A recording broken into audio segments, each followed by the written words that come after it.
How's it going, everyone? Phoenix Rapunzel here, and welcome back to another Infinite Magicraid video. This is episode 28 of my free-to-play series. And oh my gosh, so much has happened recently. So, I didn't see this until later in the day, but we've got a new faction coming to the game called the Hidden Wave, launched on March 9th, so next week. And 2 legend heroes for free by completing quests. 2 new sets of equipment. We've got attack plus mastery and speed plus effect res.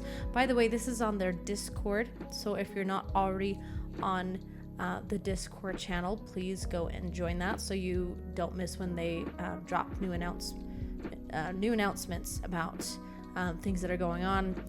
So yeah, attack and mastery is a new equipment set. We've got speed and effect res. And then we have a new legend aura with skill damage bonus going up and skill damage reduction going up. Okay. And then a new difficulty. Ooh. So we've got, so far in the game, we have common, hard, nightmare, and hell. But they're bringing in master. I think that's going to be interesting and challenging for players who are more advanced along in the game. I'm not quite there yet, but you know, I'm getting there. And then rewards, you can get valuable rewards, more than 10,000 diamonds by clearing all new stages. Okay, cool. So yeah, so that new faction coming in, I'm very interested to see how their mechanics are, what they're like in game. So it'll be fun. It'll be good stuff. All right, what do we need to do today? Let's see, I already did guild boss. So let's take a look at heroes really quick. Is it just me, or did Anna get a different look to her picture? Maybe it's just me. It almost looks like she went from having makeup on to not having makeup on. I don't know. If you guys notice a difference, let me know. But I don't know. She just looks different. Anyways. Okay, I need to figure out... I have so many heroes here, and I'm like, I need to finish building out my team for my A5 team. So we've got some food that we can do. Also, it sounds like the developers are looking at increasing the amount of food in the game. At least they're doing some tweaks here and there with, I think Dragon Cliff was one thing. Trying to think what else there was. Oh, I started with the wrong team. I mean, this works. But yeah, no, it sounds like they're doing something along the lines of, hey, we're going to be improving the dragon egg / food situation in the game, at least a little bit. So we'll see what that's actually like when it comes to fruition. But yeah, that is out there. Was that in? I think that was in.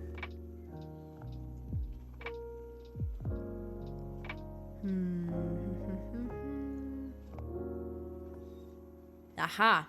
Yes. I just had to look in Discord really quick. So this is, let's see, max cap of event stamina of every minigame event is going to increase 50%.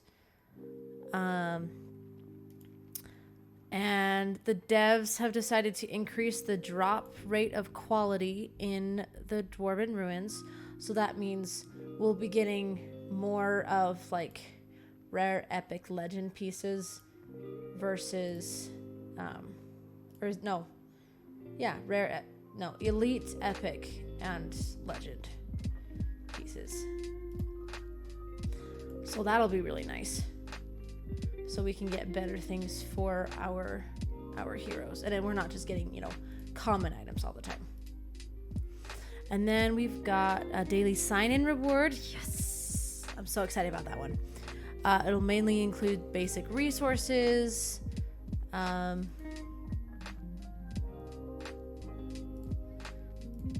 just collect this really quick. Let's see. Oh, here we go. This is where it talks about it.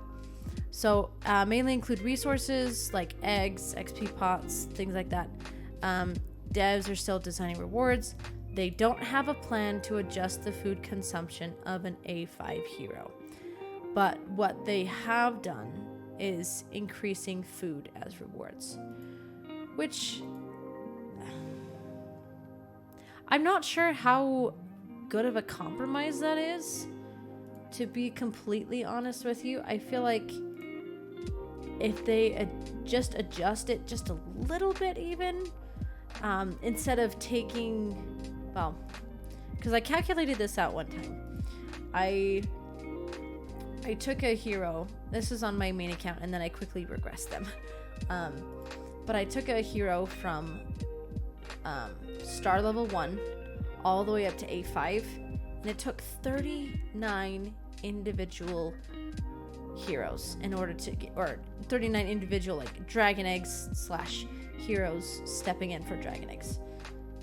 39! That's a lot! That's a lot. So, I mean, the fact that they are increasing food as rewards, that is nice. How nice? I mean, they haven't implemented it yet, so I'm not really sure. Let me know your guys' thoughts down in the comments. How do you feel about them not changing the amount of food required to get an A5 hero, but instead they're just adding more chances for food or more food for like the daily login? I'm curious to hear what you guys think.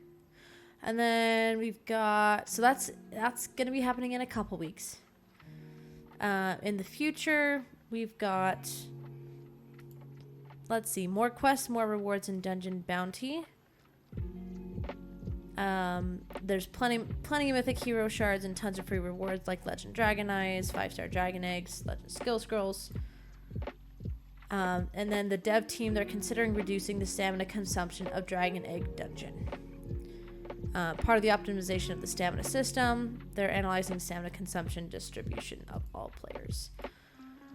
So that might be getting a rework with the Dragon Cliff, and as far as the amount of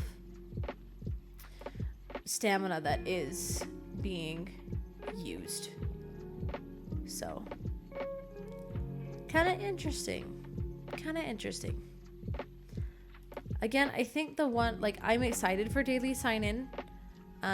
Having the max cap of event stamina go up will be, I mean, I think it'll be good for people who need it. For me, I don't right now I don't really see myself affected too much by it. The drop rate equality, that's going to be really, really nice for Dwarven Ruins.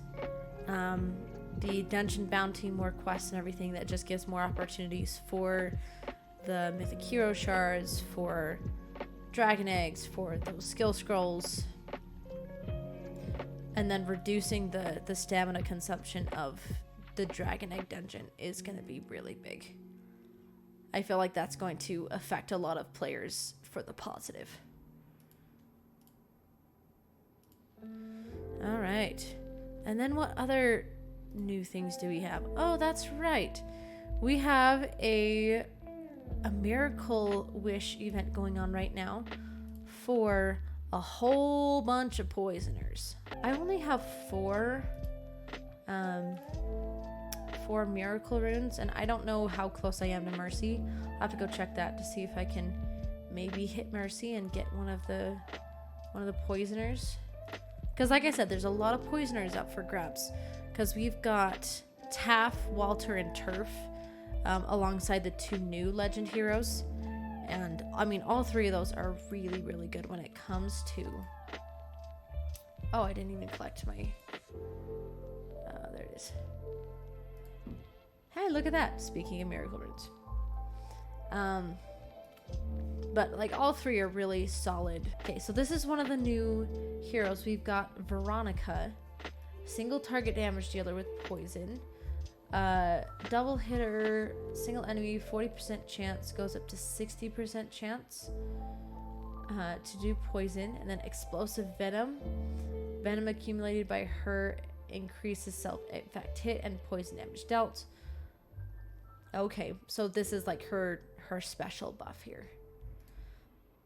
And then triple hitter, again 40% chance, goes up to 70.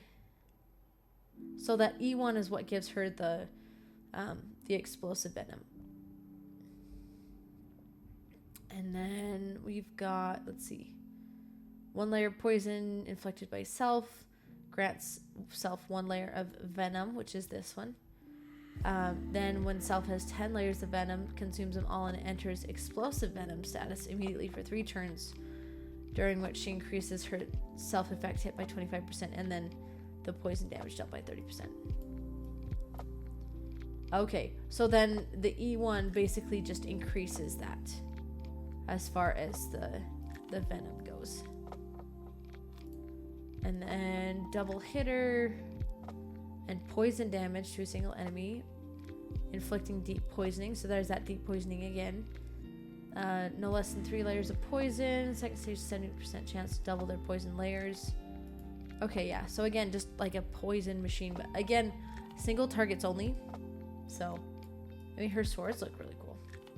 She's holding them kind of like how Melia holds hers. We also have a new epic up for grabs. He looks like Lutz.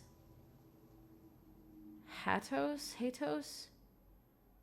Counterattack, shield, heal, and control. So he's got stun.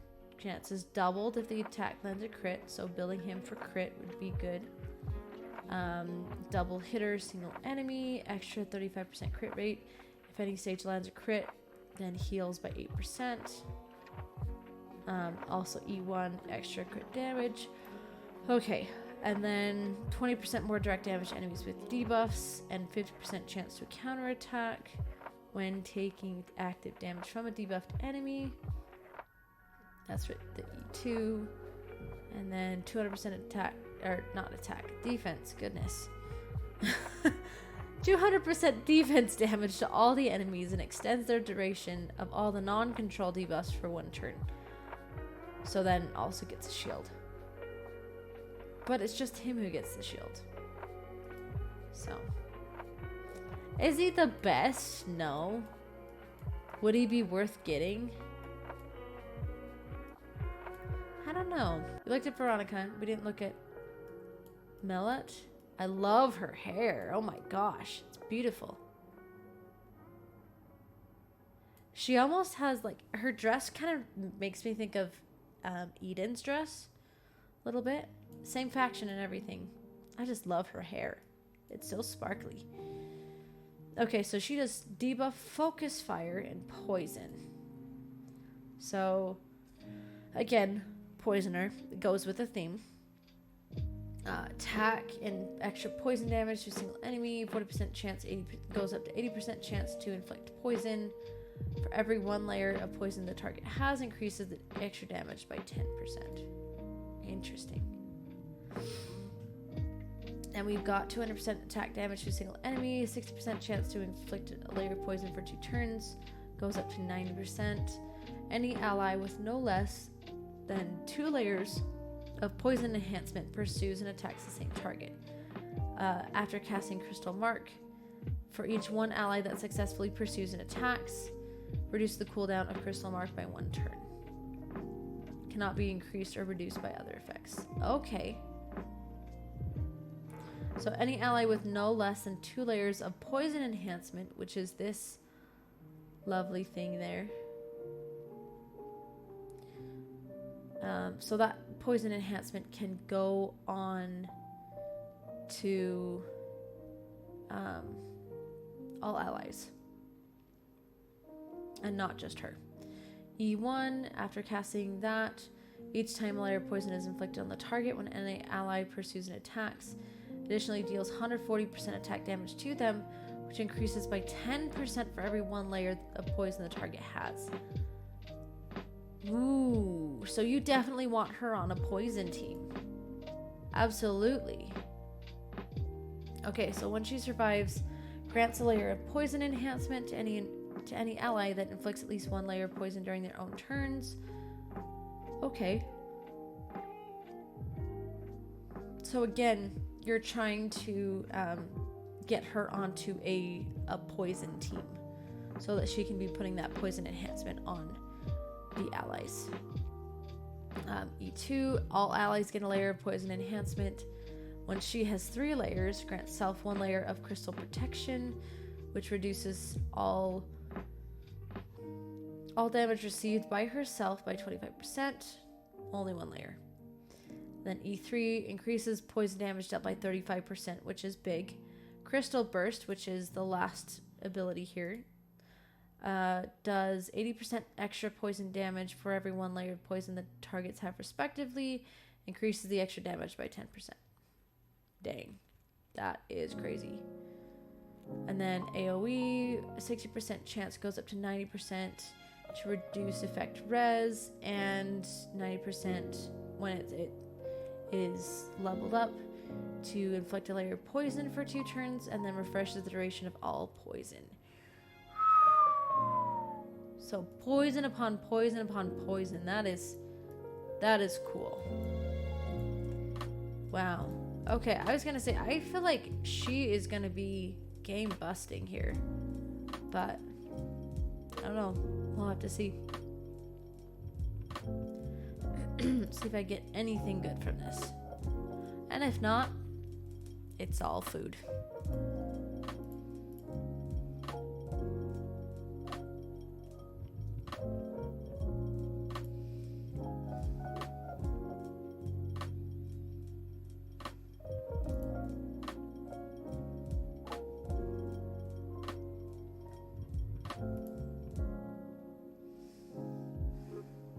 Anything good? Anything? Please. Oh, I also need to make sure that I'm doing the hero quest, because I want to get my Anna up to E1. There's an Aztec. Yeah, nothing super good. That's fine. Let's see, let's do this one. Check his shield, do Growl and 10 or above. Let's just go 10. Shield, we've got it. Yeah, because I definitely want to get my Anna up to E1. Because that's just going to help increase her power by so much. Beautiful. Let's go back to those hero quests. Let's see. Ooh, tag of removal. That's right. Take down the shield.